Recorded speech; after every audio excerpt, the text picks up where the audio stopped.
राज्य में यही तारीख मिलवाक जाऊँगी आयुष्मान कार्ड। जदि आपणकर बीएसकेवाई कार्ड थिला तेबे वीडियो को शेष पर्यंत देखि रखु। एने मुख्यमंत्री मोहन चरण माझी जारी कले आउ एक बड़ घोषणा। केउमानकु मिलिबो आयुष्मान कार्ड अर्थात केबेठारु मध्य आपण भी पाई परिबे एही कार्ड को। जानिबा पूर्वरु वीडियो को लाइक करंतु, सब्सक्राइब करन थिले एबे सब्सक्राइब करी पाखर थिबा घंटी चिन्ह को दबाई दियंतु। देखंतु ओडिशा दिवस रे मुख्यमंत्री को बड़ घोषणा। 2 सप्ताह मध्य लागू हेब आयुष्मान भारत योजना। ओडिशा दिवस रे मुख्यमंत्री को बड़ घोषणा। सत्यभामापुर रे ओडिशा दिवस कार्यक्रम अवसर रे मुख्यमंत्री बड़ घोषणा करिसेंति। आगामी 2 सप्ताह मध्य राज्य में आरंभ होगा जाउछि आयुष्मान भारत योजना एवं गोपबंधु जन आरोग्य। सारा ओडिशा रे 3,52 लाख लोक को सामिल कराजिबो। एहा द्वारा देश सारा 29,000 मेडिकल रे स्वास्थ्य सेवा मिलिबो।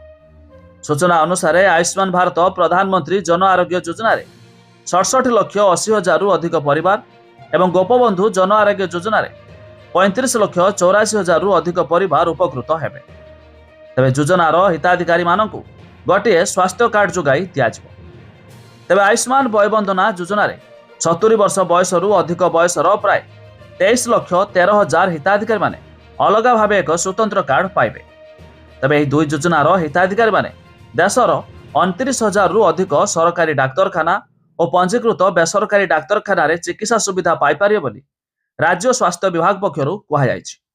तबे जानंतु जदि आपण भाबुथुबे ए कार्ड केउमानकु मिलिबो, तेबे जदि आपणकर मध्य बीएसकेवाई कार्ड पूर्वरु थिबो अर्थात बिजु स्वास्थ्य कार्ड हिताधिकारी होइथिबे, तेबे आपण माने मध्य ए कार्ड को पाई पारिबे। तेबे ए कार्ड आसंता 2 सप्ताह मध्य मिलियो बोली मुख्यमंत्री मोहन चरण माझी मध्य बड़ सूचना दैछंती। तेबे आयुष्मान भारत योजना एवं गोपबंधु जन आरोग्य मिसी गोटे कार्ड आपण को मिलिबो।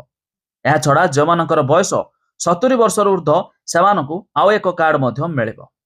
तेबे अधिक जानिया पाई वेबसाइट लिंक आमे डिस्क्रिप्शन लो देइछु, आपण माने जाई मध्य चेक कर दे पारिबे।